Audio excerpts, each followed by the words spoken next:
Hello कामनी। Hello Chintu. कामनी, picnic पे कितना मज़ा आ रहा है ना। हाँ चिंटू, मज़ा तो आ रहा है, लेकिन मुझे एक बात समझ में नहीं आती, ये बादल बनते कैसे हैं। अरे कामनी, तुम्हें ये भी नहीं पता? मुझे भी नहीं पता। चलो सर से ही पूछते हैं। Good morning sir. Morning sir. Good morning बच्चों। पिकनिक एंजॉय कर रहे हो ना? यस सर, पिकनिक तो एंजॉय कर रहे हैं, लेकिन हमें ये बताइए कि ये फॉर्मेशन ऑफ क्लाउड्स होता कैसे है, बादल बनते कैसे हैं। बच्चों, फॉर्मेशन ऑफ क्लाउड्स होता है सूरज के कारण। सोलर रेडिएशन जब धरती पर आती है तो उससे पानी गर्म होता है। पानी गर्म होने के बाद वो भाप में कन्वर्ट हो जाता है। भाप धीरे धीरे हल्की होती है, इससे वो ऊपर को उड़ जाती है। जब भाप को तापमान थोड़ा कम मिलता है तो भाप आपस में चिपक जाती है, जिससे फॉर्मेशन ऑफ क्लाउड्स हो जाता है। सर ऐसे नहीं समझ में आया, आप हमें क्लास में समझाइए। ठीक है बच्चों, चलो क्लास में बैठो, मैं आता हूँ अभी फॉर्मेशन ऑफ क्लाउड समझाने। और हाँ, आप सब भी क्लास में आइए, आप भी समझिए फॉर्मेशन क्लाउड्स होता कैसे है। Good morning students. एक छोटा सा टॉपिक है जिसमें बच्चे बहुत ज़्यादा कंफ्यूज होते हैं और बच्चों को उसके बारे में थोड़ा सा कम पता होता है। टेक्निकल पता होता है, लेकिन वैसे जो प्रैक्टिकल हिसाब से देखा जाए तो उसके बारे में पता नहीं होता। उस टॉपिक का नाम है फॉर्मेशन ऑफ क्लाउड्स। क्या है? फॉर्मेशन। बादल सबने देखे होते हैं, सब कुछ, बारिश भी हो रही है, सब पता होता है, लेकिन कहीं ना कहीं एक छोटी बेसिक चीज़ें बच्चों को नहीं पता होती। जैसे फॉर्मेशन ऑफ क्लाउड्स में सबसे पहले इसकी चीज़ें, छोटी छोटी चीज़ें, पहले उस चीज़ को क्लियर कर लेते हैं। जैसे आप पहले हवा देखिए, एयर। एयर दो तरह की होती है, या तो वो होगी गर्म या फिर होगी एयर ठंडी। ठीक है? या तो हवा गर्म होती है या हवा ठंडी होती है। अगर हवा ठंडी होती है तो जो एयर के मॉलिक्यूल्स हैं वो हमेशा पास आएंगे, धीरे धीरे धीरे धीरे पास आएंगे। मतलब जैसे जैसे हवा ठंडी होती जाएगी तो जो हवा के मॉलिक्यूल्स वो धीरे धीरे पास आते रहेंगे। ठीक है? अगर हवा होती है गर्म तो जो मॉलिक्यूल्स हैं वो दूर दूर रहेंगे। मतलब अब इसमें एग्जांपल ले लेते हैं। अगर मैंने घर में, मान के चलिए घर में पानी गर्म किया, पानी गर्म करने पे यहां से भाप उठी, तो ये जो भाप है ये वार्म है। ठीक है? जब ये वार्म है तो जैसे ही ऊपर को गई ये फैल जाएंगी, जिसकी वजह से आपको ये दिखनी बंद हो जाती है। तो इसका मतलब क्या होता है? वार्म एयर एक तो लाइट है, हल्की है, ऊपर स्कैटर्ड हो जाती है, फैल जाती है। इतनी बात समझ आएगी? जैसे ही ठंडी हवा होगी, जैसे ही ये वार्म एयर धीरे धीरे ठंडी होती जाएगी तो ये एक दूसरे के पास मॉलिक्यूल्स चिपकने शुरू हो जाएंगे, तो पास हो जाएगी, तो कॉन्सेंट्रेशन ऑफ एयर होने लग जाएगा एक जगह। इतनी बात समझ आएगी? अब आगे देखते हैं। ये छोटी छोटी चीजें हैं जिससे आपको ये समझ में आ जाएगा फॉर्मेशन ऑफ क्लाउड्स होता कैसे। ठीक है? तो इसका मतलब ये हो गया, जो एयर होती है वो ठंडी भी होती है और गर्म भी होती है। दूसरा, एक आप नॉर्मली सुनते हैं नॉर्मल लैप्स रेट।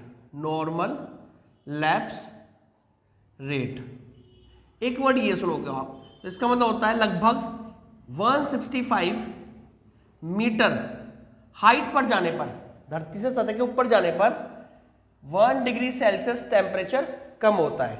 क्या होता है? टेम्परेचर कम होता है।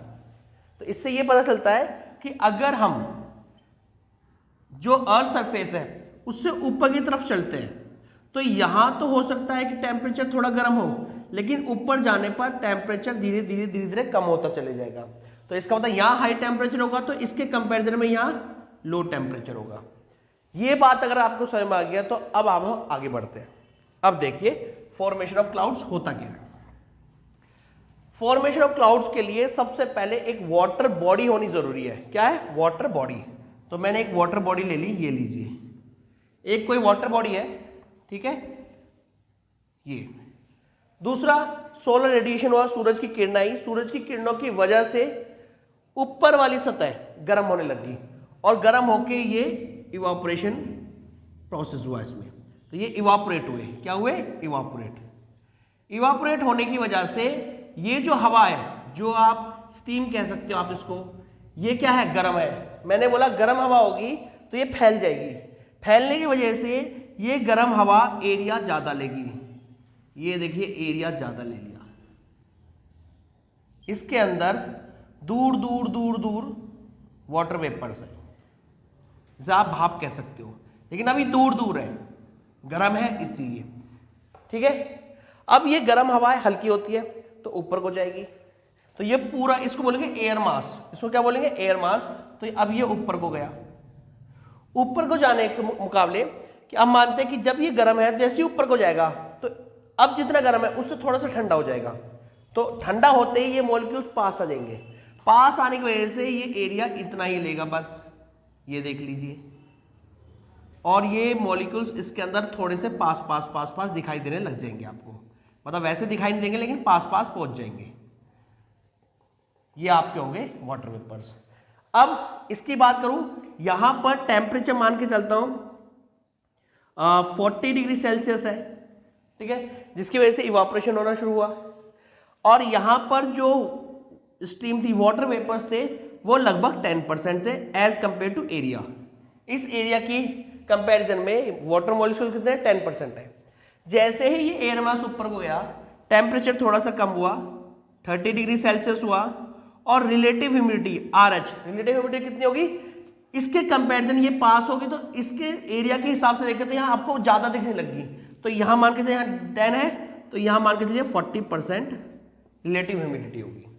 अब ये अभी भी गर्म है थोड़ा बहुत, ये और ऊपर को जाएगा एयर मास, तो मैंने एयर मास और ऊपर को पहुंचाया, ये आ गया इधर, ऊपर के पहुंचाने से ये मॉलिक्यूल्स और पास पास आ गए, ये देखिए ये आ गए। जब ये पास पास आ गए तो एरिया कम हो गया, एरिया कम होते ही यहां हमें ऐसा लगा कि यहां मॉइस्चर बहुत ज्यादा है, रिलेटिव ह्यूमिडिटी ज्यादा है, तो टेम्परेचर भी कम होगा ऊपर जाने पे। टेम्परेचर मान के चलता हूं 25 डिग्री सेल्सियस हो गया, लेकिन RH ये मान के चलता हूं 90% हो गया। ठीक है, अब थोड़ा सा और ऊपर गया एयर मास, ये ऊपर जाने की वजह से और पास पास आ गए, ये बिल्कुल, अब ये पास पास इतने आ गए कि अब इनके अंदर, इनके बीच में स्पेस नहीं है। इसका मतलब अब इस एयर मास के पास और कैपेसिटी नहीं है कि और वाटर वेपर ले सके। जब इसके पास कैपेसिटी नहीं है, जब ये फुल हो चुका है, उस स्थिति को बोलते हैं सैचुरेटेड पॉइंट। यहां इसका सैचुरेटेड पॉइंट आ गया, सैचुरेटेड पॉइंट। इतना बताइए, इतना समझ आया? तो सैचुरेटेड पॉइंट का मतलब यह है कि अब इस एयर मास के पास अब और वाटर वेपर लेने की स्थिति नहीं है। अब जैसे ही RH यहां कितना हुआ, सैचुरेटेड पॉइंट पहुंचा, सैचुरेटेड पॉइंट पे हमेशा रिलेटिव ह्यूमिडिटी 100% होगी।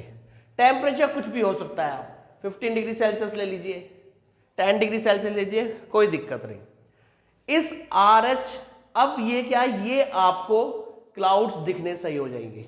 ये क्या है, क्लाउड्स। यहां से लगभग आपको क्लाउड्स दिखना शुरू हो जाता है, और ये क्लाउड्स ही रेनफॉल से एसोसिएटेड होते हैं। रेनफॉल, इसके अंदर ये आपको ज्यादा घने रहेगा तो ये आपको ब्लैक दिखाई देने लगेगा। बात समझी? तो फॉर्मेशन ऑफ क्लाउड्स इस हिसाब से रहता है। अब इसमें क्या क्या पढ़ना है आपको, इसमें एरिया के पॉइंट ऑफ व्यू से देखना है कि जब एरिया ज्यादा था तो रिलेटिव ह्यूमिडिटी कम थी, जब एरिया ज्यादा था टेम्परेचर भी ज्यादा था। तो टेम्परेचर और एरिया में पॉजिटिव रिलेशनशिप है, ये इनवर्स रिलेशनशिप है। एरिया ज्यादा है तो रिलेटिव ह्यूमिडिटी कम है। ऐसे ही धीरे धीरे धीरे धीरे यहां पहुंच जाओगे, यहां एरिया कम है, रिलेटिव ह्यूमिडिटी 100% है। 100% का मतलब है कि अब बारिश आएगी, रेनफॉल। तो आपको समझ में आ गया कि फॉर्मेशन ऑफ क्लाउड्स क्या होते हैं, इस तरह से फॉर्मेशन ऑफ क्लाउड्स होते हैं। आई होप आपको समझ में आया, और नेक्स्ट टॉपिक के लिए हम दूसरी वीडियो लेके आएंगे और उसमें समझाएंगे ग्रीन हाउस इफेक्ट, क्योंकि बच्चों की डिमांड है ग्रीन हाउस इफेक्ट कैसे होता है। Okay, thank you.